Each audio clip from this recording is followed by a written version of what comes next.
Okay, in order for us to get a flat raised panel, we've got to get this rock out, this twist. Planing is not, simply planing it is not going to do it. We've got to get a level surface from which to index. So, with it rocking this way, I'm rocking on this corner's touching, this corner's touching. So what I need to do is I need to remove some material on the bottom side of the two corners that are touching.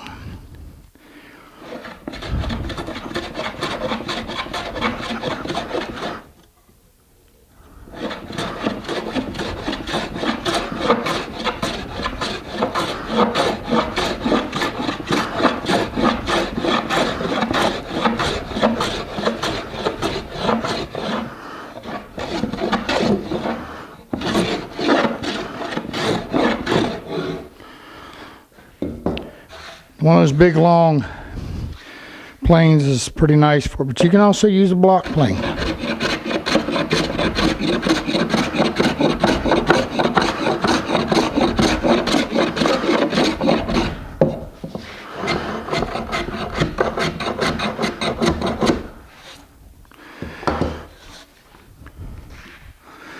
Now you got to have a flat surface to do it.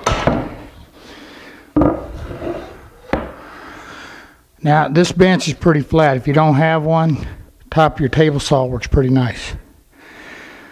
My rock is gone. Nope. I've got just a skosh. Just a teeny bit. So let me hit it just a little more.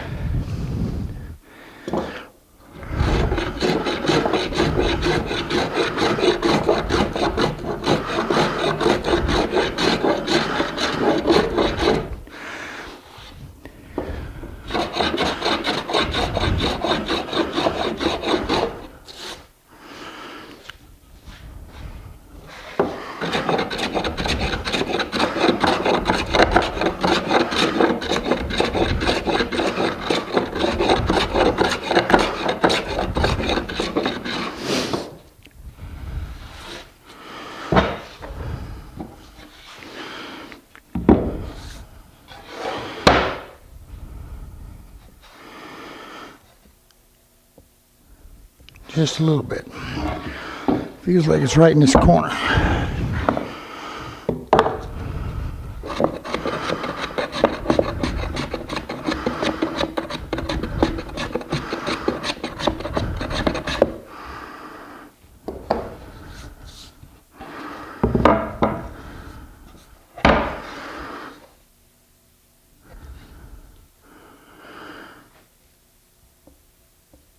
Still a little bit.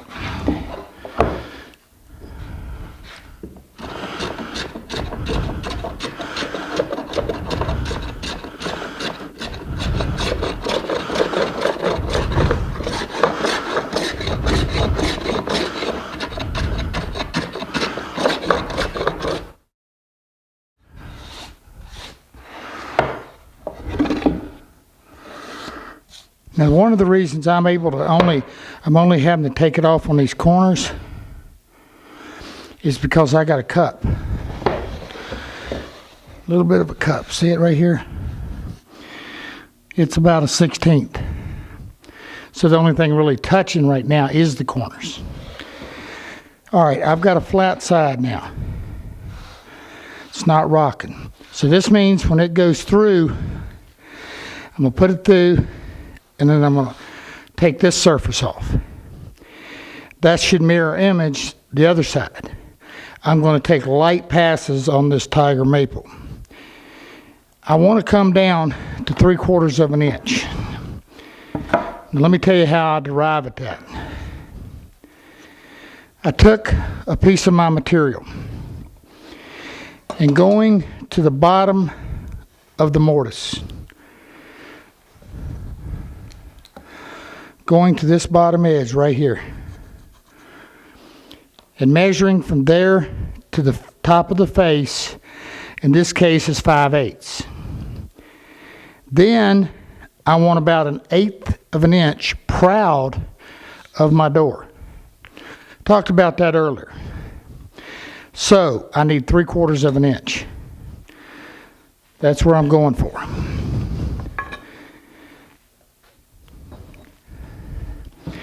Now what I'm going to do is I'm going to go out here and I'm going to, like I said, lightly plane this till I get it close. Then again, I'm fortunate enough to have a drum sander, and I'm going to switch then and sand it.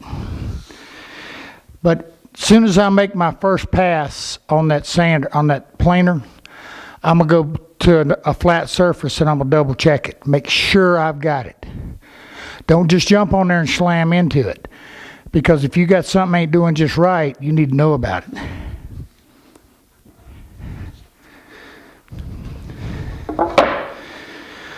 Now there is a second way. And the second way, if you have a planer bed that has nice long outfeed tables or a bigger drum sander, you know, the reason I keep saying bigger is because to use this next technique, you need to be able to get as much of this surface on the platform as you can. Otherwise, this thing can go through and track off. In other words, what it'll do, if you've got just a little short bed planer, what we're going to do, let me show you. This one isn't wobbling. But instead of hand planing it, I can simply take a little thin shim and tape it on. Now this, I've got one of the sanders I've got a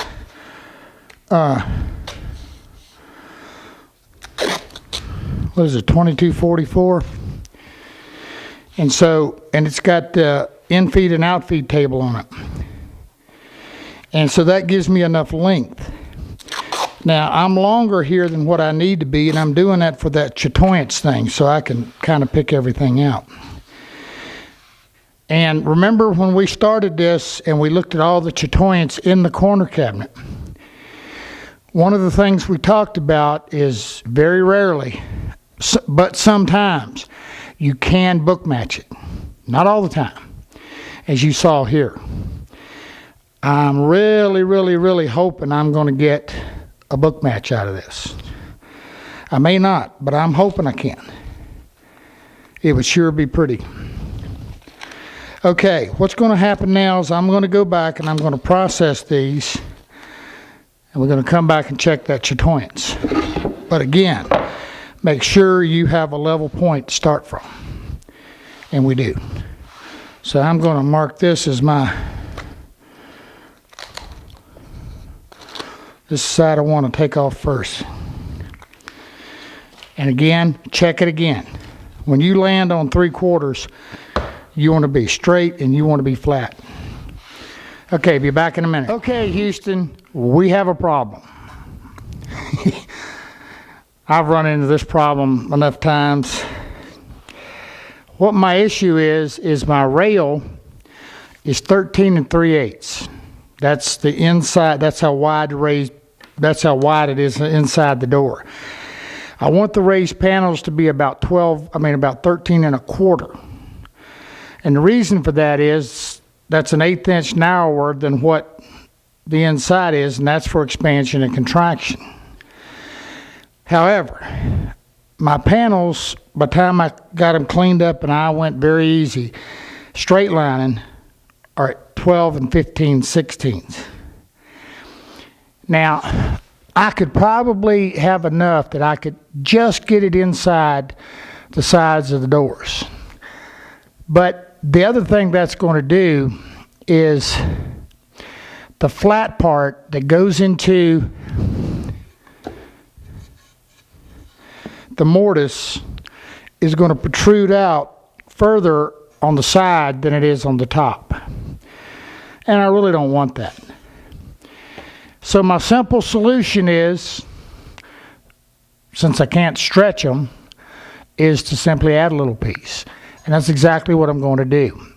But I could glue, a piece to one side, but considering that the depth on these mortises are 3/8, I would probably, that glue line would probably wind up showing on one side or the other, and I don't want that. So what I'm doing, I've got me 4 sticks, 4 little pieces made, and what I'm going to do is I'm just going to add a little bit to the outside of each panel. It's going to be tucked in the mortise. No one will see it, but it will put my panels where I really want them to be. So I'm going to glue that up, clean that up, then we're going to come back and we're going to check that chatoyance. Sherry's back here and she said, you know, all these mistakes that you kind of look kind of dumb. Not exactly what she said, but close enough.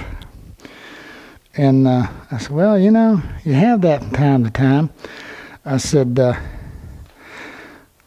but I knew this going in, and I said, when I was looking at this piece, I knew I was going to have to add a little bit to it. But the other side to it is that I figure, well, somebody out there is going to run into something similar, and they'll say, oh yeah, just add a little bit. Well, it works. Woodworking at its finest. Call me dumb. Huh. All right, guys, back to this thing again. Got my pieces glued on and processed them on down. The way I've got this laid out is the book match. Y'all got to look at that, and y'all going to have to holler loud for me to hear you.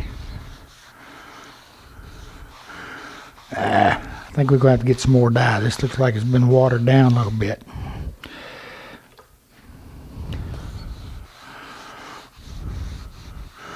Maybe not. And before I go anywhere, because I got these panels nice and flat, I'm going to do the other side real quick.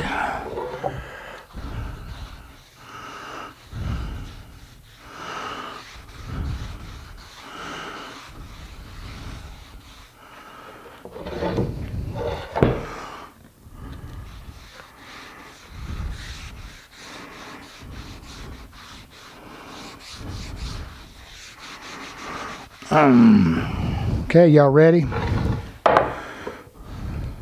I'm not. Hold on.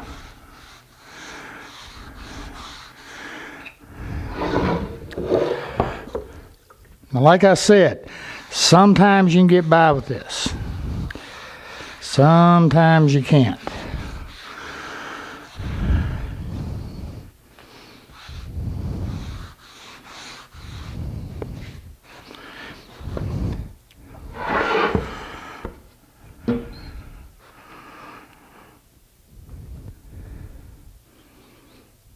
They equal? They look good? Y'all sure now? I can't hear you.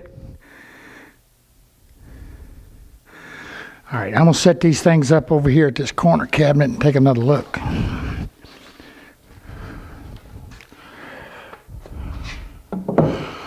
Because now I got to decide if I want to go this way or this way.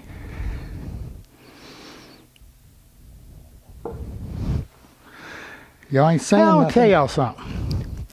When we moved the camera, I was just told I need to quit breathing. How long? All right. There's that. Now this gives us what's kind of referred to as a herringbone effect, and that's because you got the fine curl coming this way.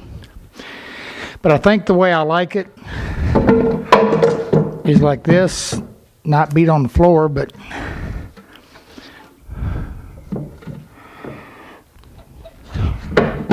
you know, I'm going to give up. I like that. And the reason I like that is I kind of like that little bit of a, yeah, that definitely works. So we just learned something. You got to check it. You got to test it. Because as you saw in all of this, one way you move it, you had the curl. The next way you moved it, you didn't. In this particular book match, we're able to get it. That's some nice material. back to this thing. I like that. Okay, I'm going to get it set up, and we're going to mill some raised panels. Got to let it dry first. This thing will be a screamer. This thing will be a gorgeous piece, I think. But time will tell. Okay, guys, here's what I've done. Actually, I've started here, get everything set up. Here's what I've got. I've cut my raised panels to size. Now, remember I told you that wood, when it expands, it's across the width. It doesn't grow longer. Although tiger maple can move a little bit, it's not a significant thing. But not in a free-floating panel. However, what we've done here is I've allowed an 1/8 of an inch on each. I've allowed an 1/8 of an inch for movement. I think that's enough in these panels. Now, and this panel's 13 1/4. I could maybe allow a little bit more, and to simply figure out the width is just whatever your rail is here minus the 1/8 inch. The length. And so with that said, the length needs to be the full length. You don't need to compensate for growth. You want it the full length because it's not going to grow. Now, as I'm going through this doing it, I'm always doing me a setup block.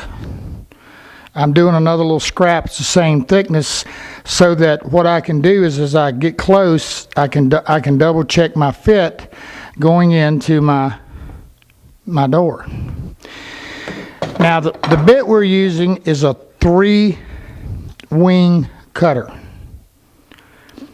The profile on it looks just like what I've kind of about halfway drawn here. This is the top. Well, you can see it. Let's look at it right here. We're getting there.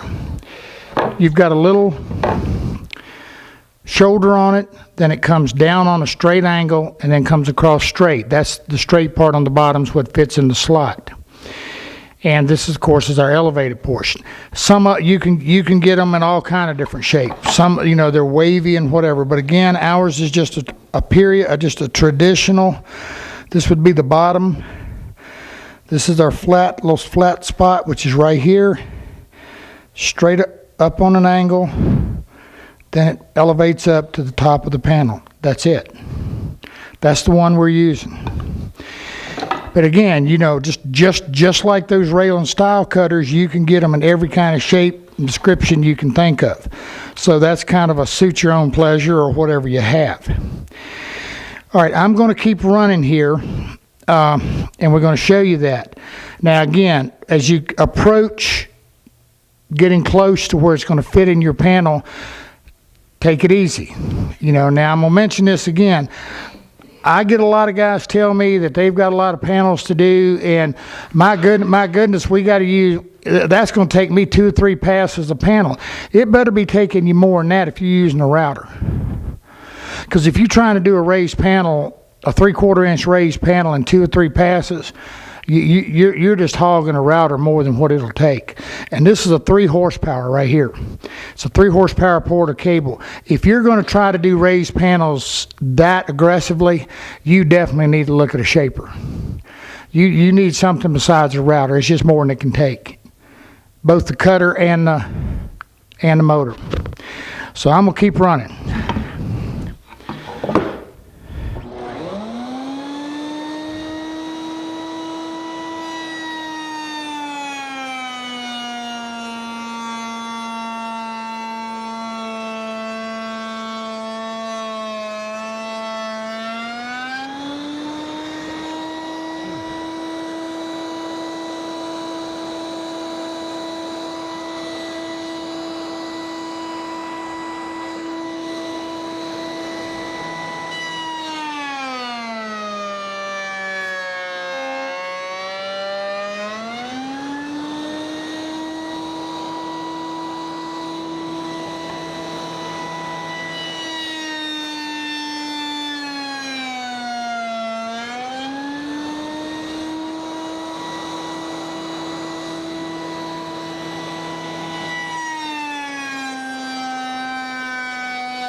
right, guys. What we want to do now is now's the time to sand these raised panels. Now I'm going to sand the back. This one's still a little damp, so I just did a little spot so you can see. What I'm going to do is exactly what we've done on all the case, and we will do. I'm going to sand it with some 120. Make sure I get all my lines and any marks out. I'm going to dye it again. Sand it. Now I'm using my full mix, which is the 3 parts of the light walnut dye and 1 part orange. And I'll sand it completely with 120. Then I'm going to come back, dye it again, and sand it back with 180. Now I probably will not at this time sand the raised portion. I'll be able to get to that after it's all together. But I got to get around here. Now to do that, what I do is I cut me a little piece, and I think this is 1 1/16 inches, that will just sit right inside of here, right in the elevated portion. Now what I do,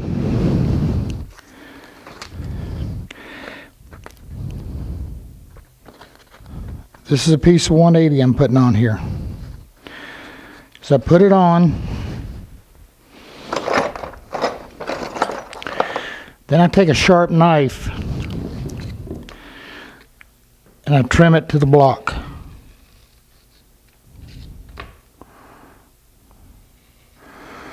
Now the reason I do that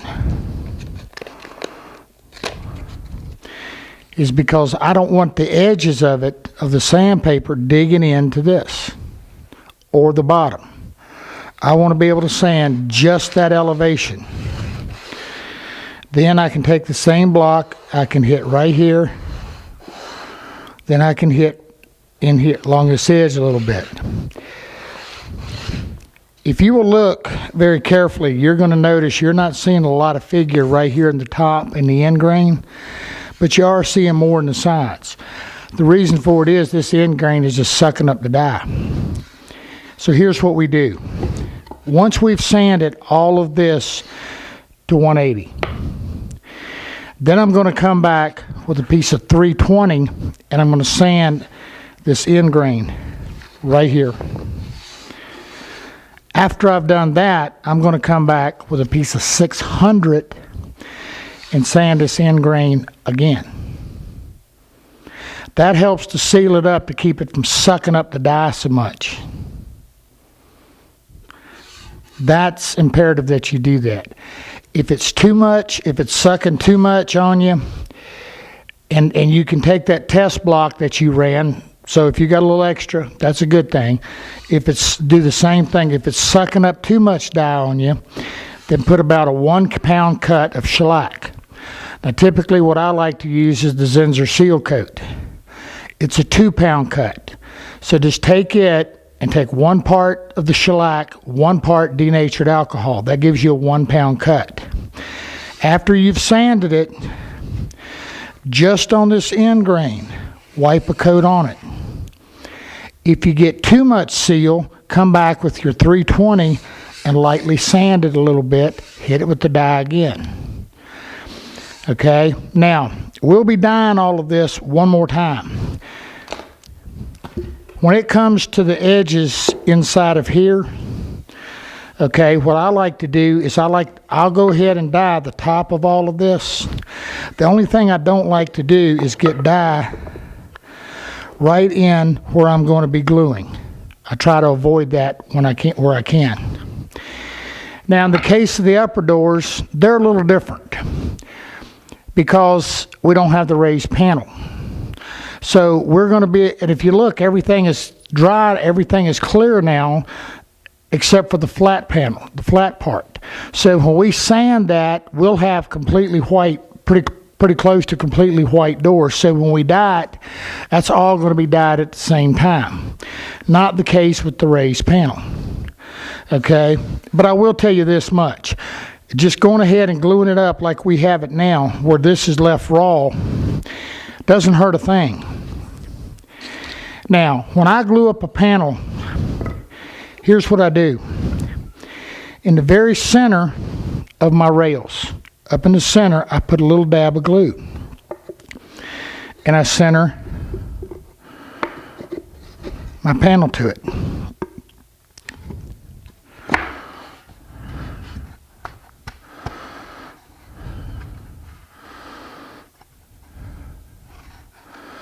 Now you can now see on either side how much expansion and contraction room I'm leaving. I've got about a strong 1/16 there. I trimmed it just a little bit. Now I want to mention that to you.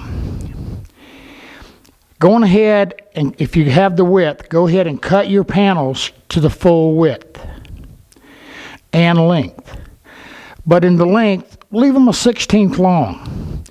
Run your raised panel. Be done. Then come back and lightly trim each edge and your ends a little bit and make one final pass. It helps to clean up all of these edges in here and gives you a very light cut, and it'll help you get a smoother finish raised panel. Again, it's back to that sneak up on it thing. Okay?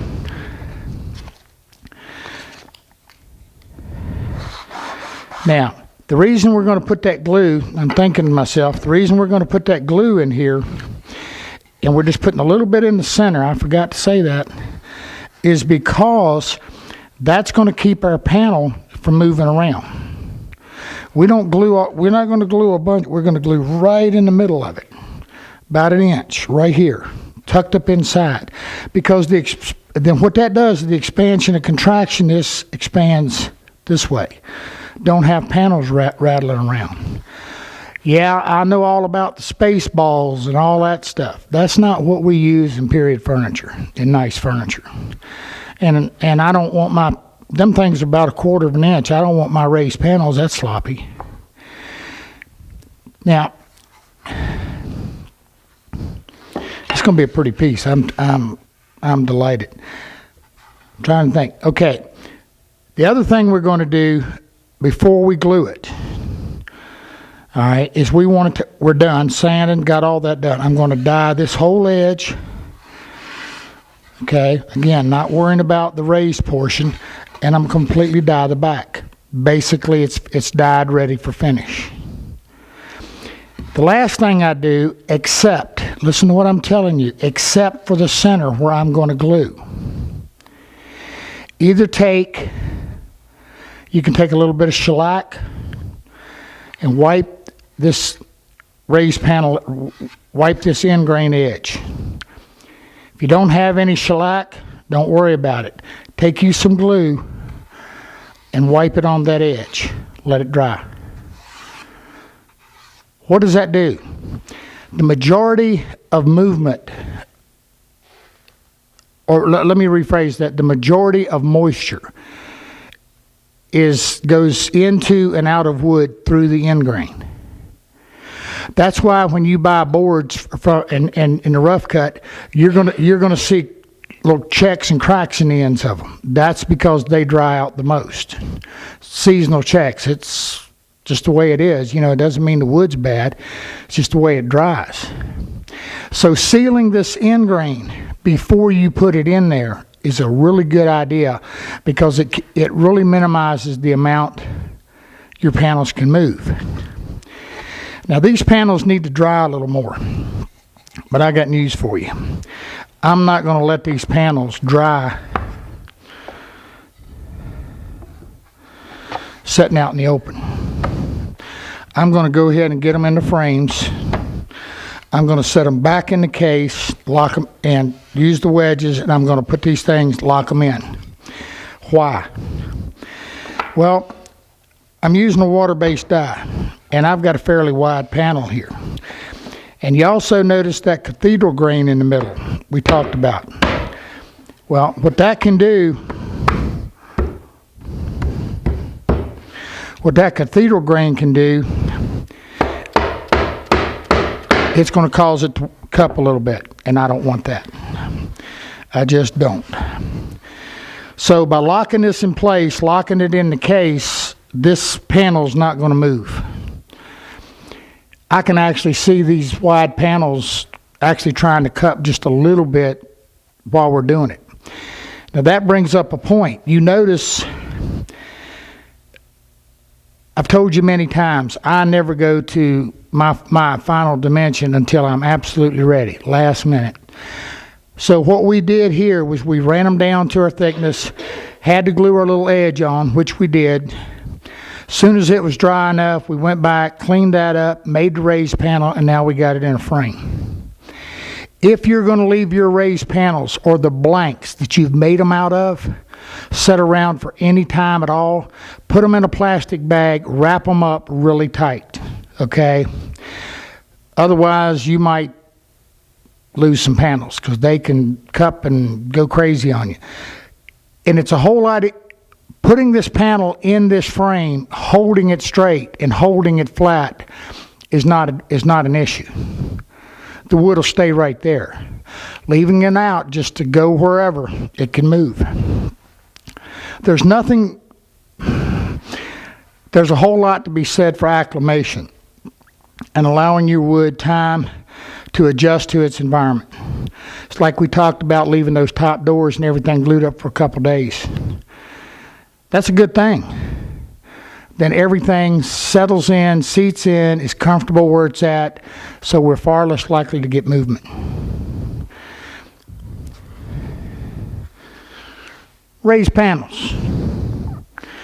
Now when we come back, we're going to start getting the hardware on everything, and then we get to finish it. That's what I like.